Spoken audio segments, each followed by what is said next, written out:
Ramendra Pradhan resign ചെയ്ത് justice കിട്ടി, students ജയിച്ചു. ശരി, കോൺഗ്രാറ്റുലേഷൻ. പൊളിറ്റിക്കൽ അക്കൗണ്ടബിലിറ്റി നിങ്ങൾ ഡിമാൻഡ് ചെയ്തു എങ്കിൽ അത് നടന്നു.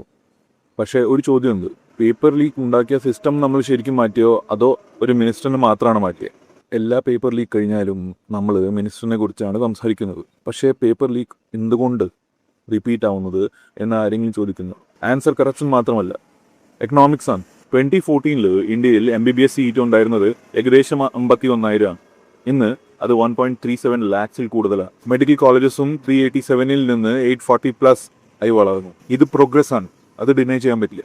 പക്ഷേ എല്ലാ വർഷവും 20 to 25 lakh സ്റ്റുഡൻസ് നീറ്റ് എഴുതുന്നു. കോമ്പറ്റീഷൻ ഇപ്പോഴും വളരെ വലുതാണ്. ഗവൺമെൻറ് സീറ്റുകൾ ഇപ്പോഴും ഡിമാൻഡിനെ മാച്ച് ചെയ്യുന്നില്ല. ഒരു എക്സാമാണ് ഒരാളുടെ ഫ്യൂച്ചർ ഡിസൈഡ് ചെയ്യുന്നതെങ്കിൽ ആ ക്വസ്റ്റ്യൻ പേപ്പറിൻ്റെ വാല്യൂ ക്രോസുകളിലെത്തും. അത് പേപ്പർ ലീക്കിന് ജസ്റ്റിഫൈ ചെയ്യുന്നില്ല.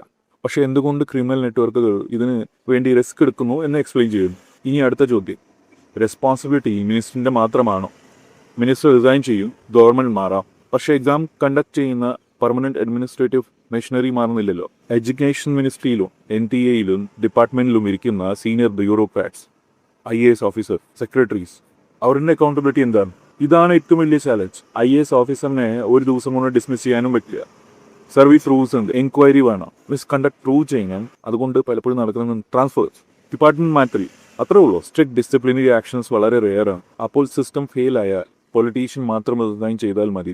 പേപ്പർ ലീക്കിനെതിരെ പ്രൊട്ടസ്റ്റ് ചെയ്യുന്നത് കറക്റ്റാണ്, സ്റ്റുഡൻസിന് വേണ്ടി നിൽക്കുന്നതും കറക്റ്റാണ്. പക്ഷേ ആ ഔട്ട്റേജ് എല്ലാ ഗവൺമെന്റിനോടും ഒരേപോലെ വേണം. പവറിൽ ആരാണ് നോക്കിയിട്ട് ഔട്ട്റേജ് മാറുന്നത്. അപ്പോൾ പിന്നെ നമ്മൾ പേപ്പർ ലീക്കിനെ അല്ല ഫൈറ്റ് ചെയ്യുന്നത്, പൊളിറ്റിക്സിനെയാണ്. സിസ്റ്റമിനെ മാറ്റുന്നത് കഷ്ടമാണ്. അടുത്ത പേപ്പർ ലീക്ക് വരാതിരിക്കാൻ വേണ്ടത് റെസിഗ്നേഷനല്ല, പെർമനന്റ് അക്കൗണ്ടബിലിറ്റിയാണ്. അത് പൊളിറ്റീഷ്യനും വേണം, ബ്യൂറോക്രാറ്റ്സിനും വേണം, ഇൻസ്റ്റിറ്റ്യൂഷൻസിനും വേണം.